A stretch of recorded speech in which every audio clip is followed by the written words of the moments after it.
retour. Toi, c'est pas Emmanuel, toi. Effectivement. Pas eu, là. Ouais, c'est pas lui. Suleiman, Mouriandi,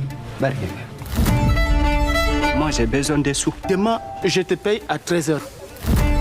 C'est pour moi, courage. Merci beaucoup. Vous voulez un coup de main? On va doucement. Suleiman, c'est pas le 22 février, c'est le 19 février. Entretien en cours dans 2 jours. À Dieu, on maîtrise l'histoire. Quel incroyable film, l'histoire de Souleymane. C'est un film qui a chaviré le public à Cannes, ici à Angoulême, Boris Lochkine et Abou Sangaré. Incroyable parce que voilà, c'est une aventure. On va dire, Boris, ce film, c'est 48 heures dans la vie d'un homme. Et 48 heures, le spectateur vit ça accroché devant l'écran. C'est une claque. C'est vrai que tout de suite dans le processus de conception, d'écriture du film, je voulais que ce soit sur une durée courte. Que ce soit pas un film qui se délaye dans le temps comme ça, mais qu'on soit dans cette temporalité qui est une temporalité de thriller en fait, avec un enjeu qui est tout de suite posé et qu'on ne lâche pas Souleymane et qu'on soit collé à lui, collé à son vélo, qu'on parcourt la ville avec lui dans ce rythme un peu trépidant. Ouais, regardez les images, l'histoire de Souleymane. 115 Paris, bonjour. Vous savez prévoir une place pour ce soir, s'il vous plaît. Faut pas stresser, reste optimiste. S'il vous plaît, ne me pousse pas. Au lieu de me pousser, si vous me passez la commande. T'as pas le droit de frapper chez moi. Tu as peur pour l'entretien? Comment ça, tu ne dois rien? Je veux mon argent. T'as pas à avoir peur.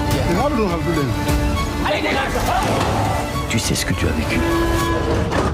Et si on me prenne pour un menteur? Non, mais toi, t'es pas un menteur. On regardait ces images, la bande-annonce, Abou Sangaré. Ce film, c'est une aventure personnelle incroyable. Vraiment, la performance de Sangaré est absolument dingue dans ce film. Comment on prend ça, Sangaré? Comment on vit ce qui est en train de se passer autour de ce film? Comment on vit, c'est d'abord émotionnel, c'est stressant dans un premier temps. Voilà. Jusqu'à présent, le choc encore, on n'a pas encore fini de se débarrasser de ce choc qu'on a eu à Cannes. Ouais, c'est vrai que C'était beaucoup d'émotions à Cannes, beaucoup d'émotions. Ouais. Et finalement, Souleymane, c'est un peu toi, quelque part. Oui. Ta propre vie, au fond. Oui. Ouais. Oui, on peut dire comme ça, oui. Pas tout, mais quelques-uns, oui. Ouais. Livreur à vélo dans Paris. On n'a jamais vu Paris d'aussi près. Hein. Et la vie, ce que ça peut représenter, une espèce de... j'ai dire, il y a un compte à rebours, hein, Boris. Il y a un rendez-vous qui doit être pris pour savoir s'il va pouvoir obtenir des papiers. Et il a 48 heures. Et c'est un parcours du combattant. C'est un parcours dingue. C'est 48 heures pendant lesquelles à la fois il doit se préparer pour son entretien de demande d'asile et en même temps continuer à faire son travail de livreur et en même temps dormir comme il dort, c'est-à-dire dans un centre d'hébergement d'urgence où chaque matin, très tôt, il faut appeler pour avoir un lit pour le soir et en même temps régler ses problèmes d'argent qu'il a avec la personne qui lui sous-loue un compte pour livrer. Voilà, tous ces problèmes qu'il a sur les épaules et avec lesquels il se bat pendant 48 heures. Donc c'est une course pendant 48 heures. Ça se passe comme ça, Souleymane. C'est très proche de la vraie vie, de tout ce que tu en sais. Oui, c'est exactement ça, ce qu'il vient de dire Boris. Il n'y a rien à rajouter, c'est comme ça. C'est un film un peu comme réel. Ouais. C'est une course en vélo. Il faut affronter la rue, la pression là où on va chercher les paquets pour livrer, les autres qui sont là aussi, une sorte de concurrence. Exact. Et puis en même temps, obtenir un statut. Et ça, c'est un combat. Un combat. Ouais, c'était un combat, oui. Ouais. Et le personnage, il a une force. Il lâche pas. 48 heures, mais il lâche pas. Il faut pas lâcher, hein, parce que c'est ma vie qui est dedans. Ouais. C'est ça. Ouais. Il sait qu'il va y avoir cet entretien. Attends, il faut penser, qu'est-ce qu'on va dire? Alors, avec cet entretien, c'était compliqué, réfléchi. Il fallait se préparer à tout prix. Et c'est ce qu'on a fait. C'était une scène à jouer qui était un énorme challenge pour lui. Jouer cette scène, On peut dire que c'est une scène qui faisait 20 pages au scénario. C'est une scène dont le premier montage faisait 35 minutes. Donc même pour un acteur très chevronné, faire une scène comme ça, c'est énorme. Et pour lui, c'était énorme aussi. Ouais. Et d'abord apprendre tout ça, ce très long texte, cette très longue circulation entre les questions, les réponses. Et puis la scène, c'est pas seulement ça, c'était pour lui un énorme enjeu émotionnel. Et savoir comment cette émotion elle allait sortir, comment ça allait être de jouer cette émotion avec la caméra, devant la caméra. Et ça, c'était un gros challenge pour lui, pour moi, pour tout le film. Et comment ça s'est passé le tournage, Sangaré? Alors le tournage, comment ça s'est passé le tournage dans un premier temps? Quand je disais tout à l'heure qu'on s'est bien apprêté, parce qu'on a eu au moins 2 mois de répétition.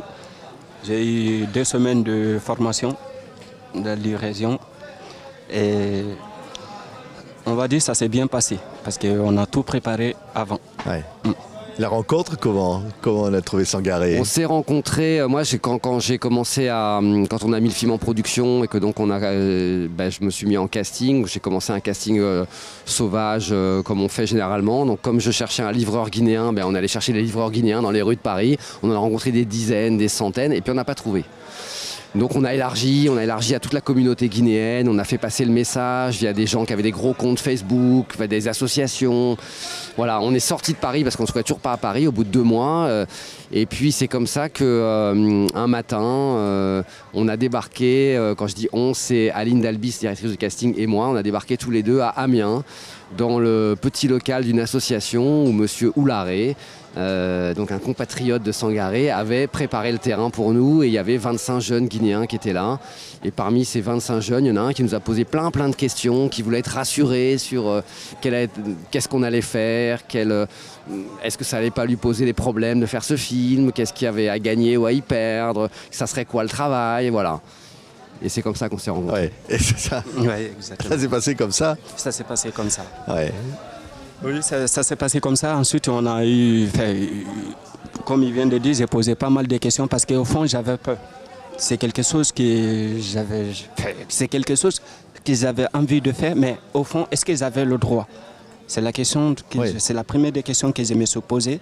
Ensuite, quand on m'a retenu comme candidat, j'ai passé d'abord par mon avocat, je lui ai posé pas mal de questions.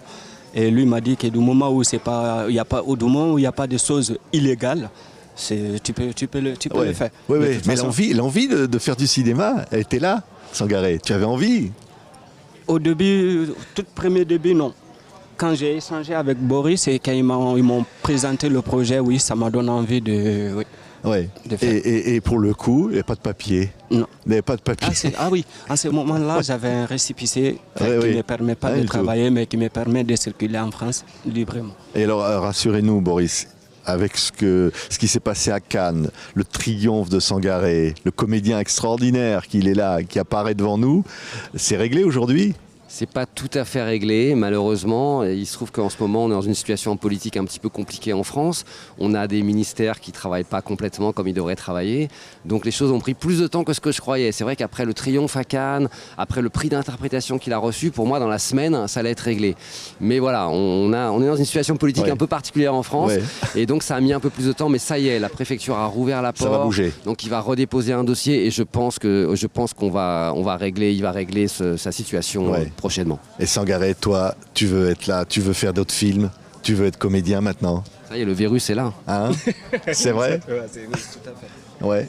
Là, oui, pour faire un autre film, pour moi, ça dépend d'abord de ma situation parce que là, peut-être Boris et ils ont travaillé avec moi en étant en situation régulière, mais je ne pense pas que tout le monde fera comme ça. Il faut être régularisé. Après, envisager de ce qu'on va faire. Ouais, mais faire des films. Encore, oui. Ouais. Je pense que quand on a commencé ce projet, c'était voilà. Puis moi, si je travaille avec quelqu'un qui a jamais fait de cinéma, avec ce qu'on appelle un acteur non professionnel, je vais pas lui dire bienvenue à Hollywood, ça y est, maintenant c'est une nouvelle vie pour toi qui commence. Au contraire, je suis toujours très prudent. Je dis toujours, on fait ce projet, on va faire ça. Ça va être un super moment qu'on va passer ensemble. On va aussi beaucoup travailler, mais c'est quand même c'est une super expérience. Mais moi, je ne promets pas que ça veut dire que demain ta vie change, que demain tu commences une carrière de cinéma. Donc voilà, je peux plutôt être très prudent de dire on fait ce film et c'est super pour moi, c'est super pour toi, mais ensuite, faut pas attendre forcément que ce soit les portes d'Hollywood qui s'ouvrent pour toi. Ouais. Mais voilà, je sens que maintenant, il y a quelque chose qui s'est un petit peu débloqué. Ouais. Je vois bien, il a rencontré des agents, il y a déjà des propositions qui lui arrivent. Donc, et puis je sens surtout que il a pris l'envie surtout. Ouais. C'est ça qui est le plus important. Et la famille suit en Guinée ou Non. Non.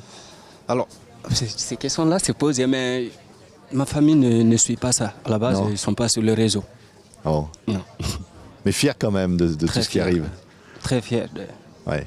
Ce qui était super, c'est que par exemple, on a reçu tous les deux des coups de fil du ministre de la Culture guinéen, qui était lui-même qui découvre à Cannes que tout d'un coup qu'il y a un film, alors j'allais dire un film guinéen, c'est pas un film guinéen, c'est un film français, mais un film français dont le héros est un Guinéen, dans lequel on voit beaucoup de Guinéens qui parlent majoritairement français, mais qui parlent aussi malinké, poulard, donc 2 langues guinéennes.